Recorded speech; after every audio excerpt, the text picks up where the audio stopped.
বা অন্য কোনো কান্ট্রিতে আছে, কাতার বা দুবাইতে, আমরা পরের সময় দেখা যায় যে দেশে যাইতে পারি না, ফোনে বিয়েটা করে দেয়। এই ফোনে যে বিয়েটা করি, কতটুকু আমাদের ইসলাম দিক দিয়ে আছে, এটা আমি বলবেন। না, বিয়ে হওয়া যায় আছে, তবে সিস্টেমটা জানতে হবে আগে। ফোনে বিয়ে হওয়া যায়, কিন্তু পরে কি সিস্টেম হয়, আপনি হয়তো অপরিচিত থেকে যান ওর কাছে, ও আপনার কাছে অপরিচিত থেকে যায়, পরে কথাবার্তার পর দেখবেন যে বিয়েটা আবার ভাঙিয়েও গেছে, সমস্যা তৈরি হয় এটাতে।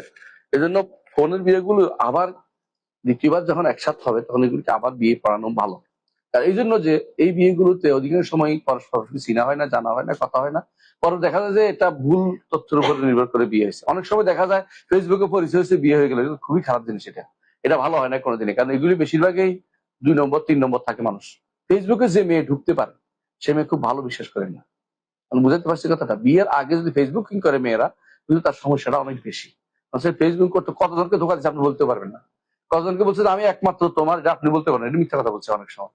এই জন্য ফেসবুকের বিয়েটা আপনি পরামর্শ করবেন না, বরং বাবা মাকে বলবেন ভালো দেখতে, আপনারা তাদেরকে দেখে খোঁজ খবর নিবে, এটা খুব ভালো। অ্যারেঞ্জ বিয়েটা খুব ভালো।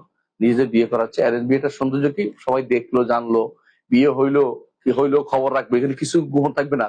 এখানে এই মেয়ের এই ঘটনা ঘটছে না, যদি কোনো বিয়ে একবার হয়ে থাকে সবাই বলবে যে বিয়ে একবার হয়েছিল, আবার কি বিয়ে হয়। আর যদি গোপনে বিয়ে করে কেউ জানলে না হয়, দেখবেন যে এরকম আরো 2-3টে বিয়ে করে 3-4 জায়গা থেকে স্বর্ণ নিয়ে এসে পালাইছে, আপনি কেন জানবেন এটা?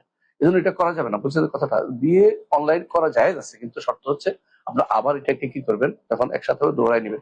আর নিয়ম আছে কিছু বিয়ের, দুই দিকে সাক্ষী রাখতে হবে। এখানেও 2জন পরিচিত লোক সাক্ষী দিতে হবে, ওখানেও 2জন পরিচিত সাক্ষী দিতে হবে যে সে কবুল বলছে বা সে ওই লোককে যে যাকে আপনি পছন্দ করছেন। আর এখানে ওই লোক হইতে হবে যে লোককে আপনি করছেন। এই জন্য অনেকে ভিডিও মাধ্যমে করেন, ভিডিও তো অনেক সময় 2 নম্বরই করা হয়।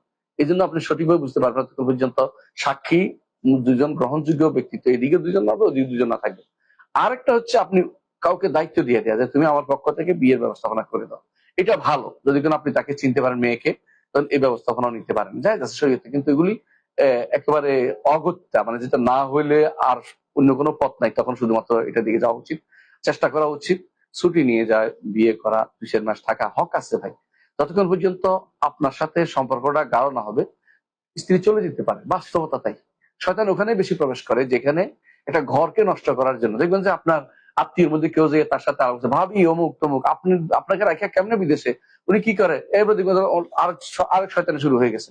এই জন্য চেষ্টা করবেন বিয়ের ব্যাপারে, বিয়ে করার পরে কিছুদিন সাথে থাকতে, যতক্ষণ পর্যন্ত পরস্পরকে একেবারে না বুঝছে ততক্ষণ পর্যন্ত দূরে যাবেন না। কারণ এটা খুব গুরুত্বপূর্ণ জায়গা।